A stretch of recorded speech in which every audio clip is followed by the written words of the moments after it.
Hey guys, Frank the Handyman here. In this video, I'm gonna be showing you how to extend an existing wooden deck like you see right here. This is how it used to be before in this open area, and this is how it is after we added about 8x8. We also included a covering at the top with a clear plastic. Please stay tuned and continue watching until the end because I'm gonna show you all the details in a bit.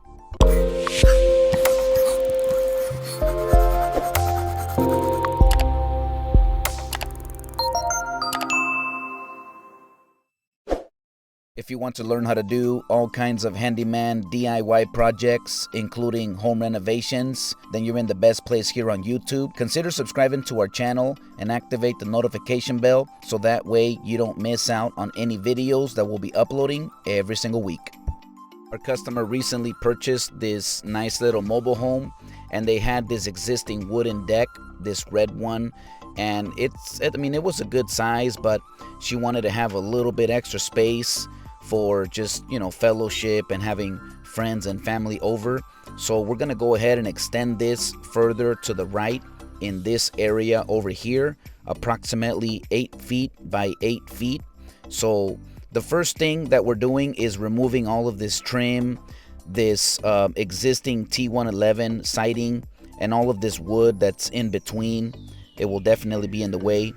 And one of the first things that we're also taking care of is digging a few holes. I'm digging about 1 foot deep by 1 foot wide round holes with this little trenching material.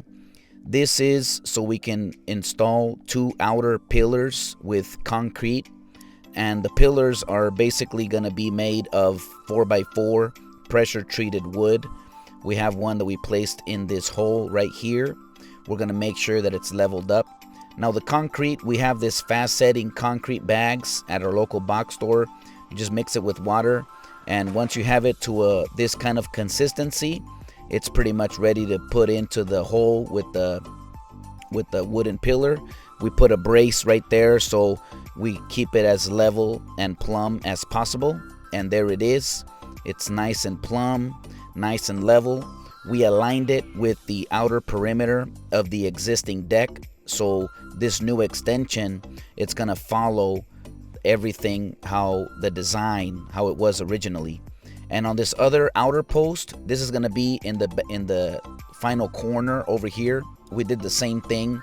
We basically aligned it up to the outer edge of the existing deck, and we put several braces on this one because since it's kind of standalone, we're gonna put the concrete in there, but we just want to make sure that it doesn't move, from our level and our plumb.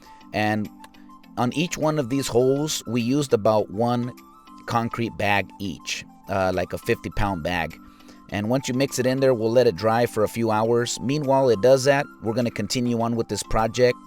We're basically removing all of this railing one by one and just carefully taking it out because we're gonna be reusing it on the outer railing, and the one on the front over here, we're gonna make it ourselves. Now, one of the first things that we're doing is putting a support brace or a support 2x6. This is along the outer perimeter. We just screwed it in there, and then we have another support 2x6 that is pressure treated. We made sure that it's level, and then we're putting in screws wherever the studs are in the wall. We have some right there, and the nice thing is that the T111, it already had nails in there, so we're kind of following that guide to make sure that the screws hit the studs. Then on this outer perimeter, we're installing another 2x6, so that's going to create all of our outer perimeter support. Then in between, we're going to put some cross 2x6s that are going to help to support the flooring that we're going to be placing. Now all of this, we're basically following the existing design that is on the deck. It has pretty much the same thing, these cross braces right here. Then at the center, we're gonna put in a couple of 2x6s with a piece of wood at the bottom, and from there we're gonna put some vertical 2x6s that are gonna be on top of a cinder block, and that's gonna help to support the center of all of this extension area Then at the bottom, we're using some Simpson ties. These are the vertical ones that we're placing on top of the cinder block sections, making sure that they're nice and level and plumb. And then we're going to screw them in on the edge, like you see right there. We screwed it into that cross brace, and that's going to help to give us some stability right at the center of all of this extension. Then from there, once you have all of that, the bottom, you can go ahead and start placing the floorboards. We're putting them now around this post. We have to cut with the circular saw, the square, and so we can just continue to have long sections. We're using 2x6s by 8 feet long, and then at the end we're cutting off a little bit because it doesn't go all the way like 8 feet out. It's a little bit shorter than that, so we're just matching and cutting off a little bit at the end. And then over here we're starting to just fill in the hole that we dug. We cut the pillars that are going up. We had to cut them because we needed to be a little bit longer. So we're going to put an extension right there and put some Simpson tie plates to connect those two vertical pillars that are on the concrete at the bottom. And so that's how you do all of the perimeter work, the bracing, the support. Then here at the top, we put a little piece of 2x6 that's attached to the fascia board.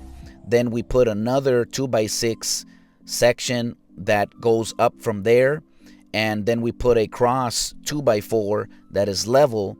So we did this because since the homeowner, she wants to have a nice area that's covered.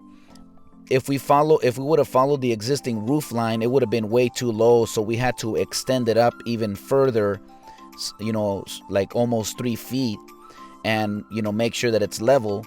Then on top of this cross braces, we're gonna be putting in the 2x4s that are at an angle like you see right here. Now these 2x4s, we put them 17 inches apart from each other, and at the bottom over here, we're making sure that it's about 5 inches beyond this 2x6, and that's just kind of the layout of the roof. It's just gonna be like a corrugated plastic, clear plastic PVC material. So this is where we're just making sure that it's 17 inches apart on center. Then we're putting some screws, some pretty long screws through the top and into that 2x6 so that it's nice and secure for the roofing. All of this, it's not a lot of weight, that's going to be on top of here, but we just want to make sure it's nice and sturdy. So we're just making sure that we have those long wood screws that secure everything into place. And once we have all of this layout, it just has one lean-to roof. We're putting in the last 2x4 there at the end.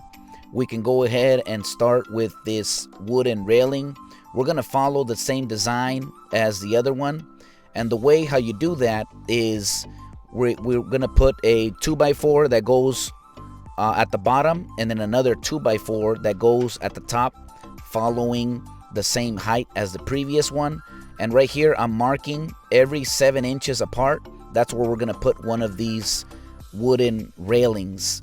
And we basically got the same measurement. I think it's like a 1 inch by 1 inch square wood for the exterior. We cut it to length, and we just installed them at 7 inches apart, one from the other.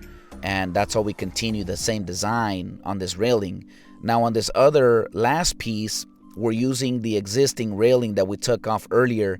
We just had to make some adjustments, cut a little bit off on the end, and from there we're just using the same placement that it was before, and that's how we were able to easily reinstall the railing all around the perimeter like you see right here.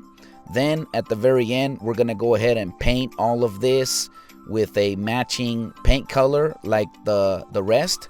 And then on the outer, we just put some T111 and screwed it onto the perimeter wood so that it covers the outer edge.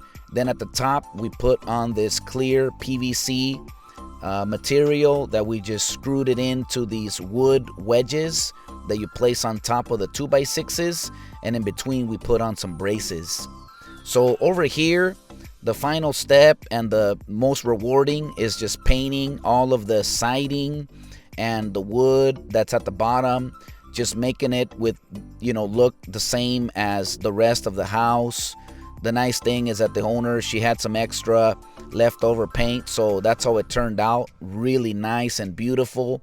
The deck, I took one of the railings to the local box store and I had them color match it, and it came out really amazing, almost the same as the rest. And over here as well, we painted all the flooring, the railing, all of the wood at the top, so it just came out really good. But that's pretty much a step-by-step process of how you can extend an existing wooden deck. In our case, it was about 8x8, so that way the owner can enjoy a nice area and have it covered. So if you want to have like a hot tub or whatever, you can definitely have it here. We hope you liked this video. Please consider subscribing to our YouTube channel and activate the notification bell so that way you don't miss out on any videos that we'll be uploading every single week. In the description, I'm going to leave some tools and materials that we recommend. If you click on those links, it will help us out. May God bless you, and we'll see you on the next project.